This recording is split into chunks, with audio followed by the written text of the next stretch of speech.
Hello everyone, आज हम लोग इस वीडियो पे डिस्कस करेंगे lesson 13 he is my brother का क्वेश्चन आंसर। चलिए स्टार्ट करते हैं। अपने हाथ में आप अपनी कॉपीज़ पेंसिल लेके रेडी हो जाइए।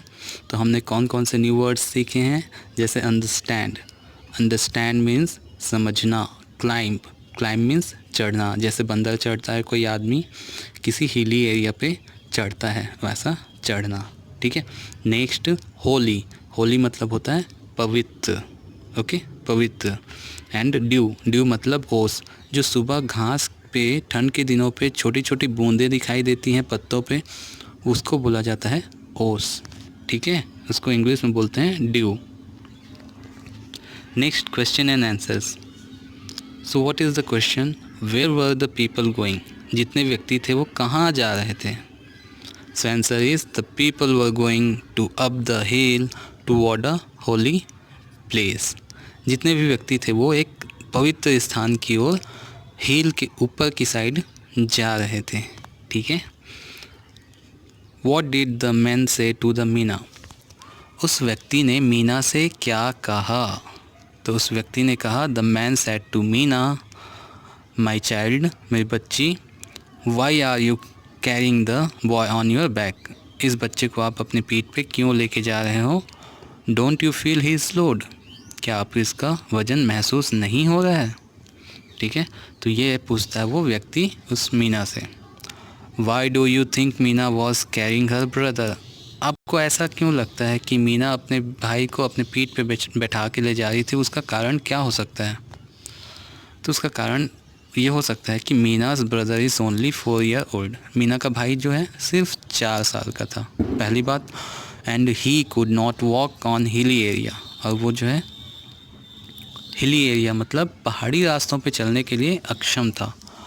और उसकी बहन, and she loves care and careful to her brother very much, और उसकी जो बहन थी उससे बहुत प्यार करती थी, उसका बहुत ज़्यादा केयर करती थी, देखभाल करती थी, इसलिए उसको अपनी पीठ पे बैठा के ले जा रही थी।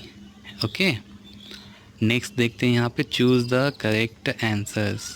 तो पहले यहाँ पे दिया है हम लोग को करेक्ट आंसर चूज़ करना है, 4 ऑप्शन दिए हुए हैं, जैसे द पाथ वेंट, जो रास्ता था वो कहाँ जाता था। पहला, अप द हिल, रास्ता जो है ऊपर हिल की ओर जाता था। डाउन द हिल, हिल से नीचे की ओर जाता था। अवे द वुड्स, यहाँ पे वुड्स का मतलब जंगल से है। ठीक है, जंगल से बाहर जाता था, या बिटवीन द 2 हिल्स, 2 पहाड़ी के बीच जाता था। तो कहाँ जाता था, यस, ऊपर की साइड जाता था, हिल की ऊपर की साइड। वैसे सेकंड में हो जाएगा आपका, which statement is not correct about Meena's brother, correct कौन सा नहीं है। तो पहला में दिया हुआ है कि उसका ब्रदर जो था 4 साल का भाई था उसका, सही है, 4 साल का था। सेकंड दिया है ही वॉज टायर्ड, नहीं, बच्चा टायर्ड नहीं था, थका हुआ नहीं था। ठीक है, तो ये कौन सा गलत है पूछा है, तो यहाँ पे ये गलत है, ही वॉज टायर्ड। ठीक है, थका हुआ तो बोल रहा है वो गलत है। थर्ड में दिया था ही कुडंट वॉक, वो चल नहीं सकता था, बिल्कुल चल सकता था, लेकिन वो हिली एरिया पे क्या है, चल नहीं सकता था, वो चीज़ है। तो यहाँ ये चीज़ सही है ना। और he enjoyed the ride on back, और उसको पीठ पे बैठ के जाना काफ़ी अच्छा लग रहा था। ठीक है, वो अच्छा लग रहा था, वो वहाँ तक सही है। सिर्फ गलत है ही वॉज टायर्ड, तो सही ऑप्शन इसमें ही वॉज टायर्ड, बी वाले को सही करेंगे। नेक्स्ट देखते हैं, Meena didn't feel any load on her back because she was beautiful, Meena को अपनी पीठ पे कोई लोड फील नहीं हो रहा था, कोई वजन फील नहीं हो रहा था, क्यों, क्योंकि सी वॉज ब्यूटीफुल, वो खूबसूरत थी। नहीं, गलत। सी डिडंट कैरी एनी लोड, वो कोई भी वज़न उठाई नहीं थी, उठाई थी, उसका भाई काफ़ी वजनी होगा ना, 4 साल का तो है कुछ न कुछ वज़न तो है। सी वॉज 12 ईयर ओल्ड, वो 12 साल की बच्ची थी, इसलिए उसको कोई लोड फील नहीं हो रहा था, ऐसा नहीं है। फोर्थ ऑप्शन है, she was carrying her brother on her back. ठीक है, वो अपने भाई को क्या कर रही थी, अपने पीठ पे बैठा के ले जा रही थी, क्योंकि वो उसका भाई था। ठीक है, तो सही ऑप्शन हो जाएगा यहाँ पे, हर ब्रदर, उसका भाई था इसलिए। ठीक है, लेट्स टॉक में आते हैं। यहाँ पे आप अपनी फैमिली की हेल्प कैसे कैसे कर सकते हैं। तो यहाँ पे क्वेश्चन पूछे गए हैं, what do you do for your mother, क्या अपनी मम्मी के लिए आप क्या करते हैं जिससे उसकी हेल्प हो जाती है। तो यहाँ मैंने अपने हिसाब से लिखा है, आप अपने हिसाब से जो भी हेल्प करते हैं वो लिख सकते हैं। जैसे I always help my mother when she clean the room. मैं हमेशा अपनी मम्मी की मदद तब करती हूँ या करता हूँ जब वो अपने हमारे जो रूम्स वगैरह हैं उसको क्लीन करते रहती है। वैसे ही हम अपनी फादर की मदद करते हैं कब, तो इसका आंसर यहाँ पे लिखा हुआ है help my father to water all the plants in the garden. मैं अपने पापा की मदद गार्डन में जितने भी पौधे हैं उसको पानी देने में करता हूँ। ठीक है, आप अपने हिसाब से कोई दूसरा ऑप्शन भी लिख सकते हैं। जैसे थर्ड यहाँ पे क्वेश्चन है when do your friend ask for help. आपका जो दोस्त है वो आपसे मदद कब मांगता है? तो यहाँ मैंने एक ऑप्शन लिख दिया है, जैसे my friend often asking me help while studying maths. मेरा दोस्त अक्सर, ठीक है, अक्सर मैथ्स की पढ़ाई के समय मुझसे हेल्प मांगता है। आप कुछ और लिख सकते हैं, जैसे पेंसिल के लिए हेल्प मांगता है, या घर जाने के लिए लिफ्ट मांगता है, या और कुछ भी चीज़ें आप लिख सकते हैं यहाँ पे। ओके, वोकैबुलरी पार्ट में आते हैं। तो वोकैबुलरी पार्ट में the rat in when the cat run blank. देखो, जब कैट जो है अंदर आती है, ठीक है, सॉरी, द रैट इन, जो चूहा है वो घर के अंदर घुस जाता है जब कैट रन आउट। ठीक है, जब कैट बाहर से दौड़ते हुए आती, तो इनका जस्ट अपोजिट यहाँ पे लिखना है हमको। ओके, तो इनका जस्ट अपोजिट क्या होगा? आउट। वैसे ही सेकेंड में देखिए यहाँ पे the lion is big. Lion क्या है? काफ़ी बड़ा है। And the ant is what? Ant क्या कैसा होता है? स्मॉल। बिग का जस्ट अपोजिट क्या है? स्मॉल। तो यहाँ सही ऑप्शन आ जाएगा आपका स्मॉल। ओके, यहाँ पे अपोजिट हमने सीखा, इनका opposite out and the big opposite to the small. ठीक है, ओके। नेक्स्ट इज़, देखो यहाँ पे हमको अंडरलाइन करने हैं वो वर्ड्स जो उससे रिलेटेड नहीं हैं। जैसे अंडरस्टैंड का मतलब होता है किसी चीज़ को समझना। नो का मतलब भी क्या हो जाएगा? समझना। फॉलो, कोई चीज़ समझोगे तभी तो उसको फॉलो करोगे। वैसे ही डू मतलब करना, कोई भी चीज़ करना, जो चीज़ समझोगे वही काम कर सकते हैं हम लोग। And last one is under. But under जो है यहाँ पे गलत है, क्योंकि अंडर मतलब किसी के अधीन होता है। अंडरस्टैंड का मतलब तो किसी के अधीन होता तो नहीं है ना। तो यहाँ पे हम लोग का गलत ऑप्शन अंडर है, इसलिए उसको हम लोग अंडरलाइन कर देंगे। डिफरेंट है, गलत ऑप्शन नहीं, डिफरेंट है। ओके, नेक्स्ट वाले में हो जाएगा होली। होली का मतलब होता है सेक्रेटेड, पायस या रिलीजियस, लेकिन होल नहीं होता, इसलिए होल यहाँ पे अंडरलाइन होगा। वैसे ही ड्यू जो होती है एक ड्रॉपलेट है, बूंद है, कोल्ड होती है, ठंडी होती है, और फ्रेश होती है, बट हॉट नहीं होती, इसलिए उससे रिलेटेड नहीं है, इसलिए हॉट अंडरलाइन हो जाएगा। वुड्स मतलब होता है जंगल। तो यहाँ पे जंगल, फॉरेस्ट, ट्री तीनों मिलते हैं, लेकिन वुड यानी चाहिए बिल्कुल हट के है। ओके, तो वो अंडरलाइन हो जाएगा। वैसे ही लास्ट में लोड का मतलब होता है कोई चीज़ भारी होगा तभी लोड होगा। तो हैवी, बिग और बर्डन तीनों रिलेटेड हैं, लेकिन टाइनी मतलब छोटा का भी लोड नहीं होता।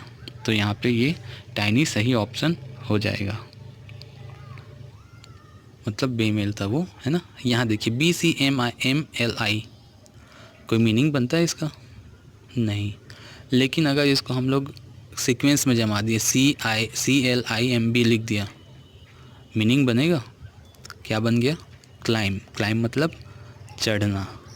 बिल्कुल बाकी जितने भी हैं उसको भी हमको क्या करना है, इसमें अल्फ़ाबेट आगे पीछे दिए हुए हैं उसको एक सीरीज़ में जमाना है और एक मीनिंगफुल वर्ड बना देना है। तो चलिए बनाते हैं। सेकंड वाले का हो जाएगा आपका wonder, third curly, fourth fresh and fifth people. Okay, तो इस तरीके से वर्ड कंप्लीट होंगे। चलिए यहाँ पे देखते हैं कि जो चीज़ें हम लोग करते हैं, जो एक्शन हम लोग परफॉर्म करते हैं, वो होती है क्रिया, इंग्लिश में बोलते हैं वर्ब। अब वो एक्शन हम लोग कैसे करते हैं, उसकी क्या खासियत है? जैसे मैं आई कैन रन, कैसे? मैं रन, मैं दौड़ सकता हूँ। कैसे दौड़ सकता हूँ? फास्टली, बहुत तेज़ी से दौड़ सकता हूँ। ठीक है, दौड़ तो सभी सकते हैं लेकिन बहुत तेज़ी से साथ दौड़ सकता हूँ। तो क्या बता रहा है? फास्टली, उसकी विशेषता बता रहे ना। जो भी वर्ड आपकी वर्ब की विशेषता बताएगा, the word which is define the specific relation between the verb and the word is called, that is called yes adverb. Okay, जो उसकी विशेषता बताएगा। ओके, तो यहाँ पे कुछ वर्ड्स दिए हैं, जैसे people were climbing carefully. Climbing is a verb, चढ़ रहे हैं, लेकिन कैसे? केयरफुली, बहुत ज़्यादा सावधानी के साथ। Okay, next, Meena climb the hill slowly. Climbing कर रही है, वर्ब है, चढ़ रही है, लेकिन कैसे? धीरे धीरे। Next, the Lakshmibai fought bravely. Lakshmibai ने फॉट मतलब लड़ाई, युद्ध किया था। कैसे? ब्रेवली, बहादुरी के साथ। And the next one is Mrs Sudha speak softly. Mrs Sudha बहुत सॉफ्टली, मृदु, मतलब एकदम स्वीट बोल सकते हैं, ऐसा उसके बोलने का तरीका है। ठीक है, तो ये इस सॉफ्टली क्या है, उसकी विशेषता बता रहा है। स्पीक सभी बोल सकते हैं, लेकिन कोई फ्लुएंटली बोलता है, कोई फास्टली बोलता है, कोई स्लोली बोलता है, कोई सॉफ्टली बोलता है, कोई हार्डली बोलता है, कोई रूडली बोलता है। तो ये सब क्या हैं? आपके एडवर्ब हो जाते हैं। ओके, तो यहाँ पे उसी एडवर्ब को हम लोग को फील करना है, जैसे they dance on the floor, what beautifully. Okay, next, she knows the road well. आदमी रोड को जानता है, लेकिन बहुत अच्छे से जानता है, well. She speak very quietly.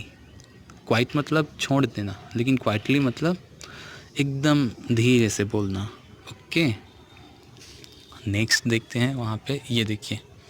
अब इसमें हम लोग को एडवर्ब जो हैं, बहुत सारे एडवर्ब दिए, जैसे noisy, clear, beautiful, slow, tidy and lucky.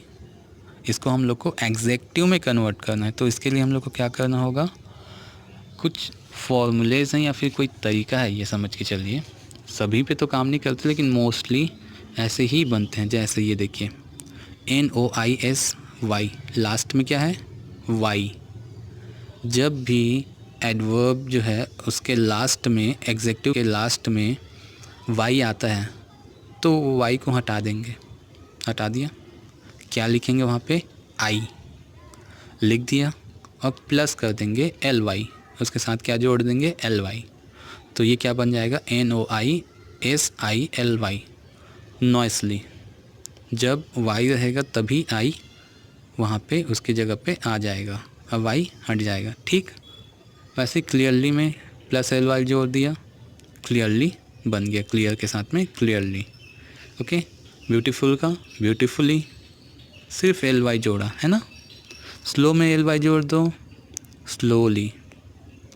Tidy, again देखो यहाँ पे फिर वाई आया, तो वाई हटेगा, क्या जोड़ जाएगा उसके जगह पे? आई, और उसके साथ जोड़ दो दो L और Y, बन गया आपका स्लोली, टाइडली, है ना। देन लकीली, वाई है, आई आ जाएगा, LY जोड़ दिया, तो बन गया लकीली। तो बहुत आसान है आपका, है ना, वैसे कर सकते हैं। देखिए यहाँ पे सुमन दिया है, सुमन में कौन कौन से लेटर हैं? SUMAN, वर्ड फॉर्म करना है। S से क्या बन सकता है? सुगर बन सकता है। S से क्या बन सकता है? और सिंगर बन सकता है। S से और क्या बन सकता है? स्पून बना सकते हैं। तो वैसे हम लोग को U से भी अम्ब्रेला बना, M से माउस बना, A से एप्पल बना, N से नोज़ बना। तो आप क्या करना है, आपको अपने फ्रेंड और अपने जितने भी दोस्त हैं आपके नाम से ऐसे वर्ड्स बनाने हैं। तो इससे क्या, आपके दिमाग जो है काफ़ी तेज़ काम करने लगता है। ठीक है, और हमारे पास वर्ड का कलेक्शन भी हो जाता है। ओके, नेक्स्ट देखते हैं यहाँ पे, सेम चीज़ है, आप अपने टीचर के साथ मिल के ये कर सकते हैं, ठीक है। इसमें हम लोग को ऐसे वर्ड्स बनाने होंगे जिसमें सेम वही नाम ले लेंगे, जैसे सुनील लिया हुआ है SUNAIL, ठीक है। तो एस से क्या बना सकते हैं, एस शुरुआत का लेटर होगा, टोटल 3 अल्फ़ाबेट होने चाहिए, ऐसे बना सकते हैं। टोटल 4 अल्फ़ाबेट हो वो बना सकते हैं। ऐसे अल्फ़ाबेट बनाएंगे जिससे डूइंग वर्ड यानी वर्ब बनेगा, या एग्जेक्टिव या नाउन। तो अलग अलग तरीके से हम लोग अपनी क्लास में ये एक्टिविटी करके अपने टीचर के साथ में हम लोग बहुत सारे एग्जेक्टिव, नाउन, प्रोनाउन, वर्ब, ये सब चीज़ें भी सीख सकते हैं, ठीक है। ये एक्टिविटी काफ़ी अच्छी रहती है। अब देखिए यहाँ पे बहुत इम्पॉर्टेंट पार्ट आता है आपका लेटर राइटिंग, ठीक है। Writing is a very precious part of the English grammar. Without writing you can not compete any the scenario of the English, ठीक है। बिना राइटिंग के आप कभी भी अच्छे इंग्लिश के जानकार नहीं हो सकते, उसका सबका तरीका होता है। तो यहाँ पे हम लोग लेटर राइटिंग का तरीका देखेंगे। ब्लैक बॉक्स जो दिख रहा है ना, मान के चले वो आपकी कॉपी का एक पेज है, पन्ना है। तो कैसे कैसे लिखते हैं, तो इसके 4 स्टेप होते हैं। पहला स्टेप, एकदम लेफ़्ट साइड के कॉर्नर पे, लेफ़्ट साइड पे सबसे ऊपर में हमको क्या लिखना है, यस, आपका एड्रेस। देन उसके बाद आएगा date, then body.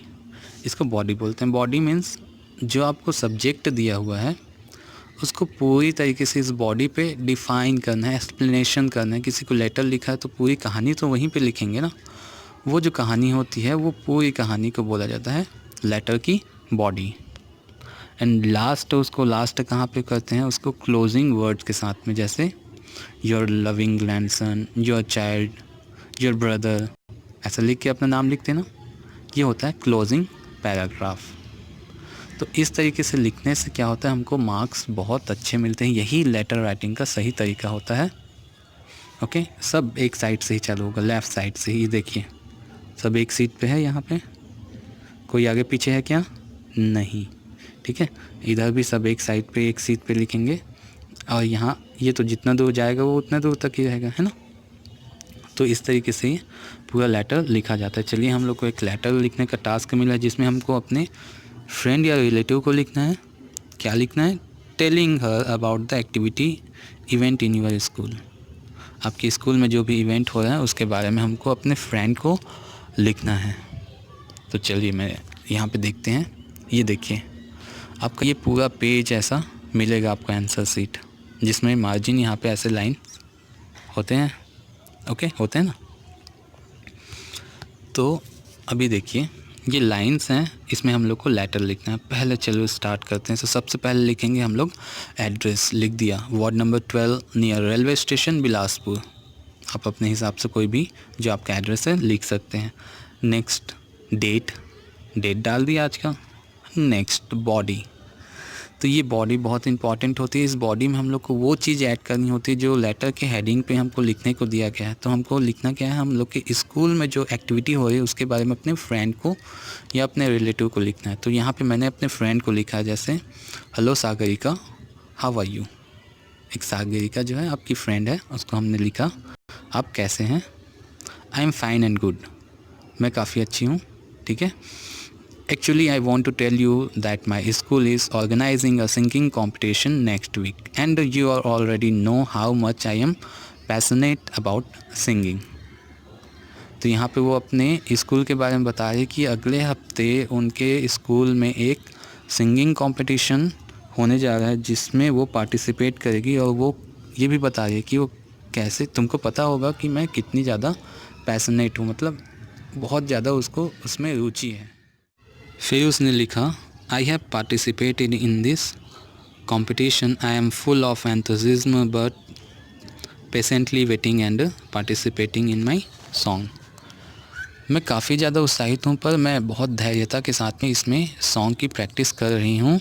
However I will be missing you in the competition, और मैं तुम्हें अपने कॉम्पिटिशन के समय काफ़ी मिस भी करूँगी।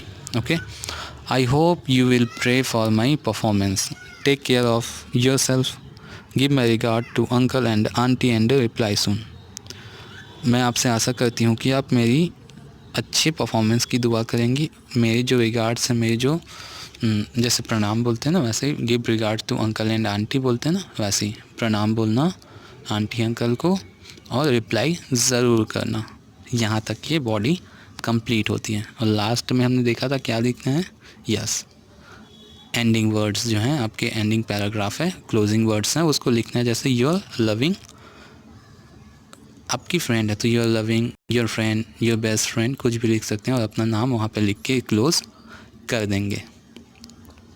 तो इस तरीके से लेटर राइटिंग लिखने से आपके मार्क्स बहुत ही अच्छे आपको मिलेंगे। ठीक है, तो इस तरीके से हमने सीखा लेटर राइटिंग। ओके, सो आपको वीडियो अच्छी लगी होगी तो लाइक शेयर और सब्सक्राइब करना बिल्कुल ना भूलें। टेलीग्राम और ट्विटर पे भी आप मुझे फॉलो कर सकते हैं। So stay safe, stay connected, bye bye.